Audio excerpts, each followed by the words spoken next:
to the Aboriginal channel. This episode will be an example of what not to do in these days and times. So right here, when I opened up the web, they put that the Atlanta mayor said that Trump should just sometimes stop talking. Atlanta mayor on Trump tweets. So that's exactly what she said about his tweets. If you don't know, that's the sister right back here in the background. That's the mayor of Atlanta. She said Trump should just sometimes stop talking. But when you go look at Roland Martin on his Daily Digital show the other day or yesterday, he put Trump tweets threat that looting will lead to shooting in response to Minneapolis unrest. Trump did not tweet that looting will lead to shooting. He tweeted this right here. When the looting starts, the shooting starts. Trump tweet flagged by Twitter for glorifying violence. Says, when the looting starts, the shooting starts. Now, Roland Martin said Trump tweets that looting will lead to shooting. That's not exactly what Trump said. So whenever you see a so-called black man water down the violent threats of a white man towards his own kind, then you know something is wrong. Now, if you ask me, Brother Roland has lost his sense of courage by whatever means. It could be, and if you ask me, it would be the higher education that he always brags about, and maybe his diet plan, his meal plan. Those things have greatly added to taking that brother's courage away. But right here, I pulled up the guy, Stone Cold Steve Austin. Remember, his name was changed to a guy that's known for lying on and slaughtering Indians. So right here, it says this dude played a character in wrestling where he gained significant mainstream popularity as a brazen, vulgar,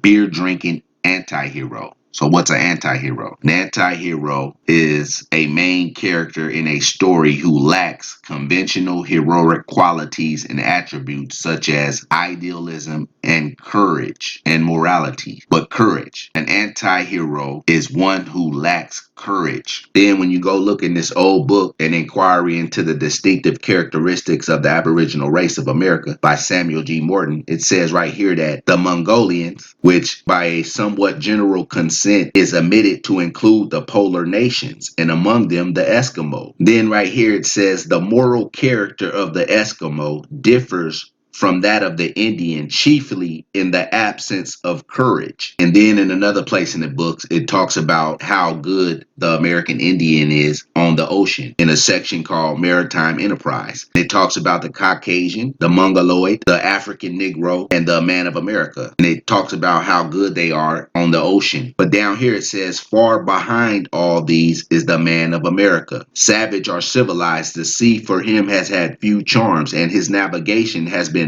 almost exclusively restricted to lakes and rivers. However, when you go right here, it says the Indian is not defective in courage, even on the water, meaning the ocean. So even though the Man of America is far behind in his nautical prowess, he still is undefective or non-defective in courage when on the ocean. Now, let's rewind a little bit. In the previous video, we talked about Tufar Parfit, who the British basically set him on the Resniks in Russia, which is another European or white folks. And also over in Asia, he went to a bunch of different countries. And one, he even wrote their history. But he was trying to get those people, those Asians or Mongolians, and those whites, those anti-heroes, to go over to Israel because they lack courage and they're easily manipulated and exploited. And if we think back to even a further video back there, I talked about how so-called Mexicans are actually Eskimos, and Eskimos are Mongoloids, and they lack courage. And that's why the Spanish had a thing that they call the Royal Crown's repopulation efforts.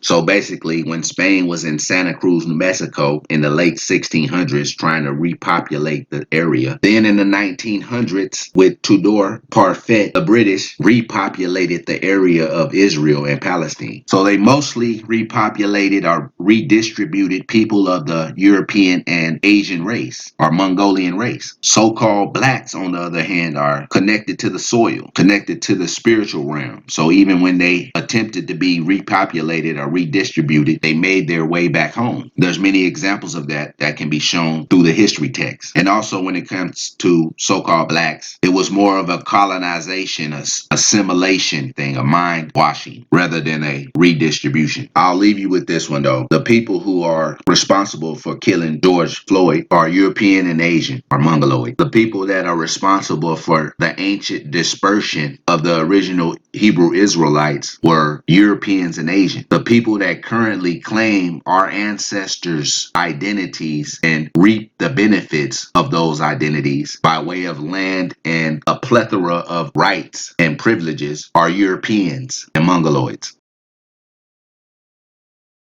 Through the history books, which has all been a lie. So therefore, if it's a lie, then what's the truth? If it's a lie, then what's the truth?